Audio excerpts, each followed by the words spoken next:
Hey, I'm Ellie Menjum. Now recently on Copper 90, Poland Vuj announced that we are going to find and support our local football team. Who's our local team?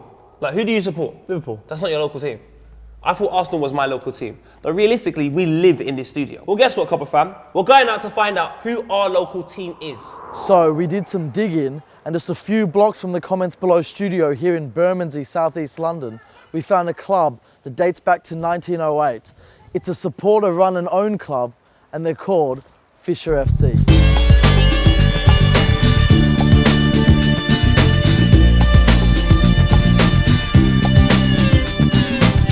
We made some calls, and it turns out that this club has quite an interesting story. And although the club captain is injured at the moment, he said he'd meet up with me to explain a little more about it.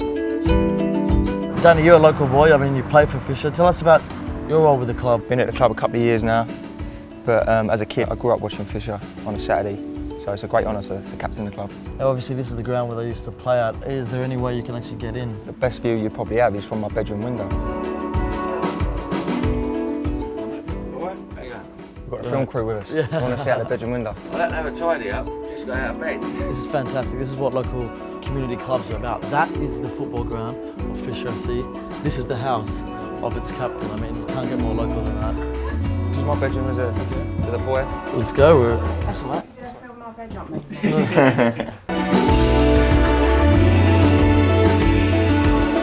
So as you can see, it's a bit of a building site in a minute. In 2009, Fisher Athletic, as they were previously known, was forced to fold, selling their Surrey Dock Stadium off as a result. But soon after, the club reformed and a supporters trust was set up by 42 founding members, renaming the side Fisher FC. The grandstand was at the far end. Yes. Goals on this side and this side. Yes. Yeah, I had a season ticket in my bedroom. And my understanding is that eventually the aim is to get back to this area. Yeah, so the current plans are the old pitch that we're looking at here, the old stadium, these are going to be regenerated into flats. Oh. And then just over those trees there is currently an AstroTurf pitch, which they're going to turn into the new Fisher Football Club. It's going to be the new stadium. That would be incredible. So it's literally, 200 yards from the old pitch. There's a pretty special captain in the club that is literally your next door neighbour. Absolutely, and when they come home, it'll be a proud moment if I do lead the boys out at the new ground. What's it going to take to get you guys back there? I think they still need some funding, they still need some help, but they've had planning permission approved. They just need the funding to build the stadium. What would it mean to you and the community to have Fisher back? It'd be great, obviously. You see different generations growing up now, young kids growing up. It'd be great for them to have a football club in their community, similar to what I have.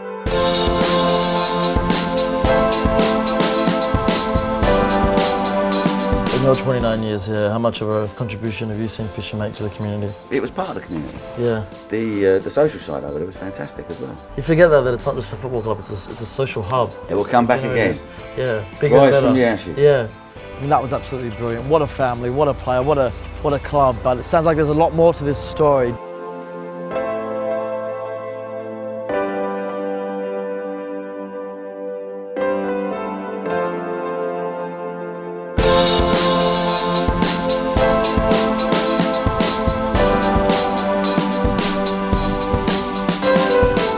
Tell me about the importance of having your own home ground. For the team and the club and the supporters, the sense of place is really important, I think. Having somewhere that you all want to be at. All the time you're away from home, people in the borough don't really know about the area. And when you go back home, then you get all the local people that can't afford to travel to Dulwich, that can walk to the ground, and then you get all the local youngsters that want to come and play from under nines up to the first team. It has always been a club with really strong community links.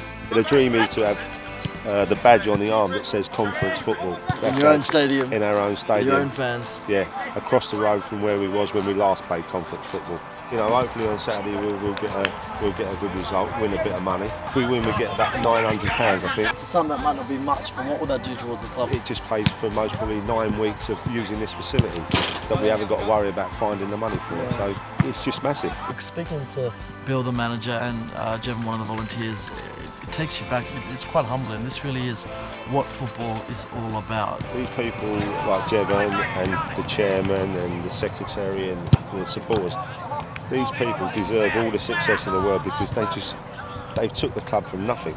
They're 100% dedicated to this cause, and really makes you really makes you think how much are you giving to your local area, your local football club.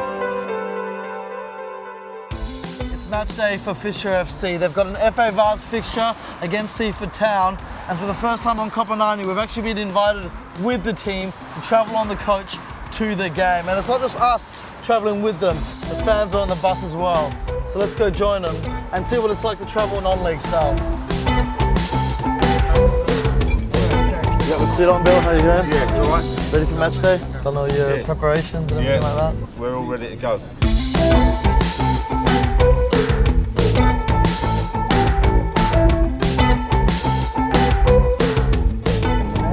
Oh, for me? Alrighty, why not?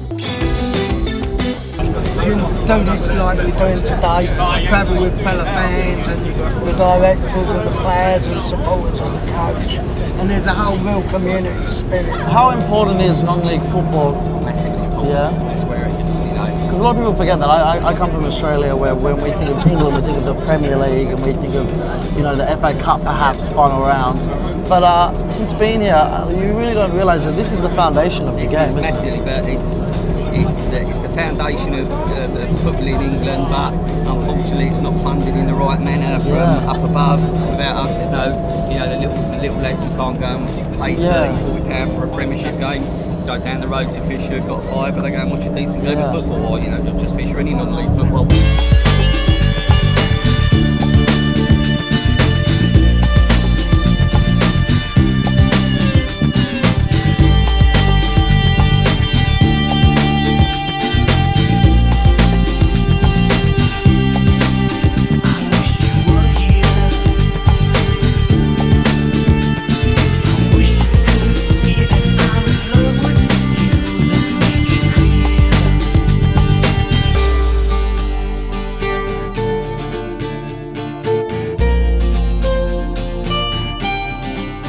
Let's make sure we let these people know that have travelled 80 miles to come and watch us how much the club means to us. Right, let's go and celebrate them, right?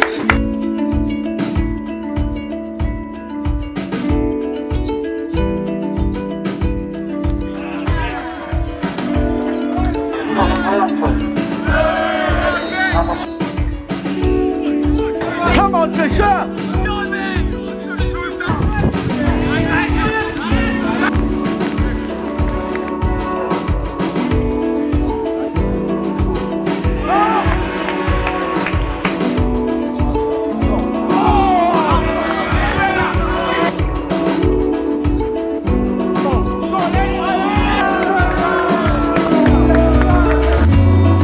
So which one's Les?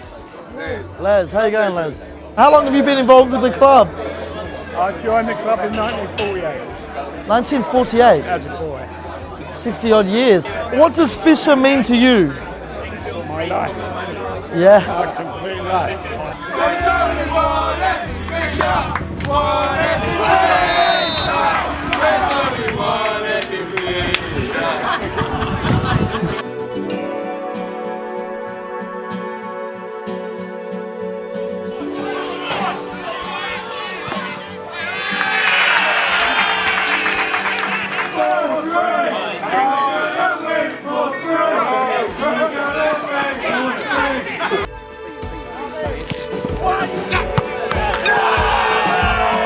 That's a great goal.